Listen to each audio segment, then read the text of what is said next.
Exam আছে সেখানেও কিন্তু এই কনসেপ্ট খুব মানে ভীষণভাবে কাজে লাগে। ঠিক আছে, এবার আমরা দেখো ফর্মেটিভ মানে পসেসিভ কেসটাকে দুটো ভাগে আলোচনা করে আমরা এটা করব। এক হচ্ছে সজীব বা লিভিং এর ক্ষেত্রে, এক হচ্ছে নির্জীব বা নন লিভিং এর ক্ষেত্রে। স্ক্রিনটা দেখা যাচ্ছে প্রপারলি? সবাই একবার রেসপন্স করবে। হ্যাঁ স্যার দেখা যাচ্ছে। ওকে ওকে, দেখো তাহলে আমরা পসেসিভ কেসটা দুই ভাগে ভাগ করে আলোচনা করব। একটা হচ্ছে লিভিংয়ের বা সজীবের, আর একটা হচ্ছে নন লিভিংয়ের বা জড় পদার্থের। দেখো সজীব যদি হয় বা লিভিং যদি হয় জিনিসটা, তাহলে মেন নাউনের সঙ্গে আমরা অ্যাপোস্ট্রফি এস যোগ করব। মেন নাউনের সঙ্গে অ্যাপোস্ট্রফি এস যোগ করব, ঠিক আছে? তাহলে এবং জড় পদার্থ যদি হয় তাহলে এইরকম স্ট্রাকচার করব, নাউন, তারপরে অফ, তারপরে দা, তারপরে মেন নাউন। আমি উদাহরণ দিয়ে একটু পরে বোঝাচ্ছি। দেখো তাহলে জীবিত প্রাণীর ক্ষেত্রে নাউনটি সিঙ্গুলার যদি হয়, মনে রাখবে সিঙ্গুলার কিন্তু, হ্যাঁ, জীবিত প্রাণীর ক্ষেত্রে নাউনটি যদি সিঙ্গুলার হয় তাহলে পসেসিভ যখন করতে দেবে আমাদেরকে তখন এই অ্যাপোস্ট্রফি এবং এস এটা যোগ হবে, অ্যাপোস্ট্রফি এবং এস যোগ হবে। বেশ, যেমন ধরো রাহুলস পেন অর্থাৎ রাহুলের পেন, দ্য বয়েজ পেন সেই ছেলেটির কলম, সচিনস ব্যাট সচিনের ব্যাট। তাহলে দেখো রাহুল, বয়, সচিন এরা কি, এরা হচ্ছে লিভিং, তাহলে লিভিং এবং দেখো সিঙ্গুলার, তাই এদের সঙ্গে আমরা অ্যাপোস্ট্রফি এস যোগ করে এটা মানে এদের পসেসিভ করেছি। নেক্সট এবার জড় পদার্থ যদি হতো তাহলে কি করতাম, তাহলে পসেসিভ করার সময় অ্যাপোস্ট্রফি এস ব্যবহার না করে অফের ব্যবহার করতে হয়। এবার অফের ব্যবহারটা কী করে করবো, দেখো নাউন অফ দা তারপরে মেন নাউন, তাহলে কি the leg of the table. প্রসঙ্গত বলে রাখি বাংলাতে এর অর্থ হয় এর, যেমন ধরো এখানে রাহুলের পেন, রাহুলের কলম, তাহলে দেখো রাহুলের, আর এখানে কি হবে টেবিলের পা, টেবিলের পা বা পায়া, তাহলে টেবিলের এর আসছে, এর মানে যখনই আসবে তখনই এ আমাদেরকে ধরে নিতে হবে এটা হচ্ছে পসেসিভ কেস। এবং পসেসিভ কেস মানে এবার অ্যাপোস্ট্রফি এস বসাবো না অফ বসাবো সেটা আমাদেরকে এবার এই নিয়ম অনুযায়ী আলোচনা করতে হবে, ঠিক আছে? যেমন ধরো the leg of the table, যেহেতু টেবিলটা জড় পদার্থ তাই আমরা অফ দিয়ে করেছি। ঠিক একইভাবে the roof of the house অর্থাৎ বাড়ির ছাদ, এইগুলো। এবার ইংরেজি মানেই আমি বলেছি ব্যতিক্রম থাকবেই, তো ব্যতিক্রম তো অবশ্যম্ভাবী।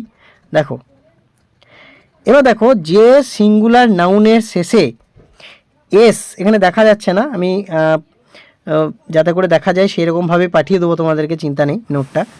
বেশ, যে সিঙ্গুলার নাউনের শেষে এস বা সিই, মনে থাকতে হবে যে নাউনের শেষে এস বা সিই যদি থাকে এবং তারপর যদি সেক থাকে, সেক এস এ কে ই সেক, তাহলে সেখানে শুধুমাত্র অ্যাপোস্ট্রফি ইউজ করতে হবে, অ্যাপোস্ট্রফি এস কিন্তু ইউজ করা যাবে না।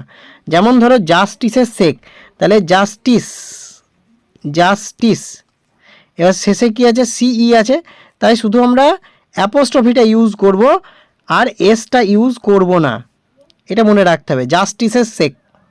বেশ, এবার দেখো এবার কি যে সাধারণত যে সিঙ্গুলার নাউনের শেষে সিলেবেল এর শুরু ও শেষ এস দিয়ে, সেক্ষেত্রে শুধুমাত্র অ্যাপোস্ট্রফি এস হবে। কি বলছে যে সিঙ্গুলার নাউনের শেষের সিলেবাস লেখা আছে এখানে, সিলেবেল হবে, সিলেবেল। আচ্ছা, সিলেবেল সম্পর্কে সবাই আশা করি জানো যে আমরা এক নিঃশ্বাসে বা এক ধাপে যতটা উচ্চারণ করতে পারছি সেটাকে সিলেবেল বলছে। অথবা এরকমভাবে মনে করতে পারো যে যখন মানে যতগুলো ভাওয়েল সাউন্ড আছে ততগুলো সেই ইয়েতে মানে সেই ওয়ার্ডের মধ্যে ততগুলো সিলেবেল আছে, এটা মনে রাখতে পারো। বেশ, এখানে দেখো এইখানে যে সিলেবেলটা আছে মোসেস, এই যে এস ই এস আছে, তাহলে এখানে কি আছে শুরু এবং শেষ এস দিয়ে, তাহলে মোসেস দেখো এস ই এস আছে, তারপর আমরা শুধু অ্যাপোস্ট্রফি ব্যবহার করব। অন্য কিছু কিন্তু ব্যবহার করব না। হ্যাঁ, ল। তারপরে কিটসেস পোয়েম, এগুলো দেখতে হবে। তাহলে শেষে মানে সিলেবেল যেটা আছে তার শেষ এবং শুরু যদি এস দিয়ে হয় তাহলে শুধুমাত্র আমরা অ্যাপোস্ট্রফি ব্যবহার করব, অ্যাপোস্ট্রফি এস কিন্তু ব্যবহার আমরা করব না।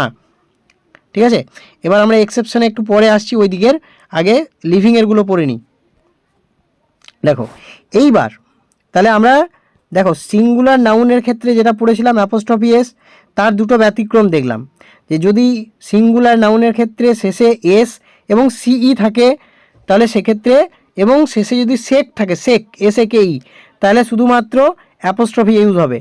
আবার যদি সিঙ্গুলার নাউনের যে শেষ সিলেবেল আছে সেই সিলেবেলের শুরু এবং শেষ, যেমন মোসেস, এর ক্ষেত্রে সিলেবেল কি মো শেষ, তাহলে সিলেবেলটা কোথায় এইখানে দেখো, শুরুতেও এস শেষেও এস, তাই শুধুমাত্র অ্যাপোস্ট্রফি ইউজ হয়েছে। বোঝা গেল? বেশ, এইবার দেখো যে প্লুরাল যদি থাকে তাহলে কি হবে। তাহলে প্লুরাল নাউন যদি থাকে, তাহলে প্লুরাল নাউনের শেষে যদি এস থাকে তাহলে শুধুমাত্র কি হবে অ্যাপোস্ট্রফি যোগ হবে, এস যোগ হবে না। যেমন ধরো গার্লস স্কুল, তাহলে গার্লস, গার্ল থেকে হচ্ছে গার্লস। কি করলাম আমরা প্লুরাল ফর্মের ক্ষেত্রে জানলাম যে যদি শেষে এস থাকে তাহলে শুধুমাত্র অ্যাপোস্ট্রফি হবে, এবং যদি সেই প্লুরাল ফর্মটা শেষে এস না থাকে তাহলে অ্যাপোস্ট্রফি এবং এস দুটোই হবে। আর কম্পাউন্ড নাউনের ক্ষেত্রে কি একদম শেষে অ্যাপোস্ট্রফিটা যুক্ত হবে। আচ্ছা, লিভিংয়ের ক্ষেত্রে সব বুঝতে পেরেছো সব নিয়মগুলো? হ্যাঁ স্যার, বুঝতে পেরেছি। ওকে, এবার নন লিভিংটা দেখো। নন লিভিংয়ের ক্ষেত্রে বা জড় পদার্থের ক্ষেত্রে কি হবে, আমরা আগেই বললাম জড় পদার্থের ক্ষেত্রে যে যখন পসেসিভ করতে যাব তার ফর্মুলাটা হচ্ছে এইটা, যে একটা নাউন তারপরে অফ তারপরে দা তারপরে মেন নাউন। যেমন ধরো the leg of the table, তাহলে দ্য লেগ, লেগটা হচ্ছে একটা নাউন, তারপরে অফ তারপরে দা তারপরে আবার মূল নাউনটা হয়েছে টেবিলের পা, তারপরে the roof of the house অর্থাৎ বাড়ির ছাদ, তাহলে বাড়িটা এখানে মূল নাউন, তাহলে মূল নাউনটা আমরা শেষে লিখব। ঠিক আছে, এবার ব্যতিক্রম দেখো, আমরা দেখলাম যে জড় মানে সজীব বস্তুর ক্ষেত্রে অ্যাপোস্ট্রফি এস যোগ হয়, কোনো কোনো ক্ষেত্রে দেখলাম যে অ্যাপোস্ট্রফি এসটা না হয়ে শুধুমাত্র অ্যাপোস্ট্রফি হচ্ছে। নির্জীব বস্তু বা জড় পদার্থের ক্ষেত্রে আমরা দেখলাম অফ ব্যবহার করে কি করতে হয় না পসেসিভ কেস গঠন করতে হয়। এইবার এর ব্যতিক্রমও আমরা দেখতে পাচ্ছি। দেখো অচেতন বস্তুকে অর্থাৎ জড় বস্তুকে যদি ব্যক্তি সত্তা আরোপ করা হয় অর্থাৎ তার মধ্যে যদি পার্সোনিফিকেশন করা হয় তাহলে কিন্তু আমরা অ্যাপোস্ট্রফি এস ব্যবহার করতে পারি, অফ ব্যবহার না করলেও হবে। যেমন ধরো নেচার্স ল, তাহলে এখানে নেচারটাকে আমরা কি মানে ল কাদের থাকে, ল কাদের থাকবে, আইন কানুন কাদের থাকবে, যারা জীবিত, যাদের মধ্যে ব্যক্তি সত্তা আছে। তাহলে প্রকৃতির নিয়ম, তাহলে প্রকৃতিকে এখানে কি করছি পার্সোনিফিকেশন করছি অর্থাৎ তার মধ্যে ব্যক্তি সত্তা আরোপ করছি। ফরচুনস ফেভার অর্থাৎ ভাগ্যের যে ফেভার, তাহলে ভাগ্যটাকে আমরা কি করছি তখন একটা পার্সোনিফিকেশন করে দিচ্ছি। ডেথস ডোর, দরজার এই মৃত্যুর দরজা, তাহলে মৃত্যুটাকে আমরা এখানে ব্যক্তি হিসেবে দেখাচ্ছি, তাই এখানে অফ ব্যবহার না করে অ্যাপোস্ট্রফি এস ব্যবহার করছি। আরও কিছু কিছু ক্ষেত্র আছে, আমরা সেগুলো দেখে নিই। দেখো এক্সেপশন আরও আছে, সময়, দূরত্ব, ওজন, এই তিনটে জিনিসকে মনে রাখতে হবে। সময়, দূরত্ব এবং ওজন, এই প্রকাশক যদি নাউন থাকে তাহলে এই নাউনের ক্ষেত্রেও কিন্তু অফের ব্যবহার হবে না, এই ক্ষেত্রে অ্যাপোস্ট্রফি এসের ব্যবহার হবে। ঠিক আছে, তাহলে এক্ষেত্রে সময় কি কি বললাম, সময়, টাইম, ডিস্টেন্স এবং ওয়েট, এই তিনটে সময়, দূরত্ব, ওজন, এই তিনটে নাউনের ক্ষেত্রে কিন্তু অ্যাপোস্ট্রফি এস ইউজ হবে। যেমন এ ডেজ ম্যাচ, একদিনের ম্যাচ। এ স্টোনস থ্রো, একটা ডিস্টেন্স বোঝাচ্ছে, এখানে এক পাথর বা এক ঢিল দূরত্ব। এ পাউন্ডস ওয়েট, এক পাউন্ড ওয়েট অর্থাৎ ওজন বোঝাচ্ছে, তাহলে এখানে দেখো শুধুমাত্র অ্যাপোস্ট্রফি এস ব্যবহার করেছে। আচ্ছা এখানে স্টোনস, এখানে অ্যাপোস্ট্রফি এসটা পড়েনি, স্টোনস থ্রো হবে। এ ডেজ ম্যাচ, তাহলে সময়, দূরত্ব, ওজন এগুলোর ক্ষেত্রে অ্যাপোস্ট্রফি এস হবে। এই ছিল আমাদের আজকের আলোচনা। ঠিক আছে, এবং এই পসেসিভ নিয়ে, তাহলে পসেসিভ নিয়ে আমরা সামারাইজ করে নিই একবার। দেখো সজীব এবং